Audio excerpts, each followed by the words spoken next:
ലീഡർഷിപ്പും പവറും ഉണ്ട്. അപ്പോൾ ലീഡർഷിപ്പും പവറും ഒന്ന് ഡിസ്റ്റിങ്വിഷ് ചെയ്യണം. അതായത് ലീഡർ എന്ന് വെച്ചാൽ കാര്യങ്ങളൊക്കെ ഞാൻ തീരുമാനിക്കുന്ന ആളല്ല ലീഡർ. നമ്മുടെ കൂടെ ഒരു കൂട്ടം ആളുകളുണ്ടായിരിക്കും.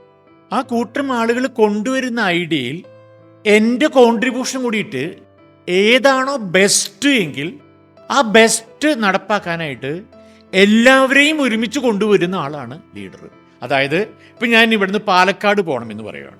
പാലക്കാട് പോകണമെന്ന് പറയുമ്പോൾ അനുയായികളിൽ ഒരു കൂട്ടം ആളുകൾ പറയുകയാണ് നമുക്ക് ഹൈവേ കൂടെ പോകാം എന്ന് പറയുന്ന ഒരു കൂട്ടം അനുയായികൾ. അപ്പുറത്തൊരു സ്ഥലത്ത് പറയുന്ന ഒരു ഷൊർണൂർ കൂടി പോയിട്ട് ഒറ്റപ്പാലം വഴി പോകുന്നതാണ് കുറേയും കൂടെ സേഫ് എന്ന് പറയുന്നത്. ഈ രണ്ട് ആശയങ്ങൾ വന്നിട്ട് കോൺഫ്ലിക്റ്റ് വരുന്ന സമയത്ത് സ്വാർത്ഥ താല്പര്യമില്ലാതെ ലീഡർ അദ്ദേഹത്തിൻ്റെ കോൺട്രിബ്യൂഷൻ കൂടി ഇട്ടിട്ട് എനിക്ക് ഷൊർണൂർ വഴി എനിക്ക് മനസ്സിലായി, ഹൈവേ വഴി എനിക്ക് മനസ്സിലായി, നമുക്കൊരു കാര്യം ചെയ്യാം, ഹൈവേ കൂടെ പോകാം എന്ന് പറഞ്ഞിട്ട് ഹൈവേനെ സപ്പോർട്ട് ചെയ്ത ആളുകൾ ഓൾറെഡി ഉണ്ട്. ഈ ഹൈവേനെ സപ്പോർട്ട് ചെയ്യാത്ത ആളുകളെ അദ്ദേഹത്തിന്റെ പവറും കൂടെ ഉപയോഗിച്ചിട്ട്, ഈ ലീഡർ എന്ന പവർ ഉപയോഗിച്ചിട്ട് മസ്റ്റായിട്ട് നമുക്കൊരു കാര്യം ചെയ്യാം, നമുക്ക് എല്ലാവരും കൂടെ നിങ്ങളടക്കം നമുക്ക് ഹൈവേ കൂടെ പോകാം, അതാണ് കുറേയും കൂടെ സേഫ്.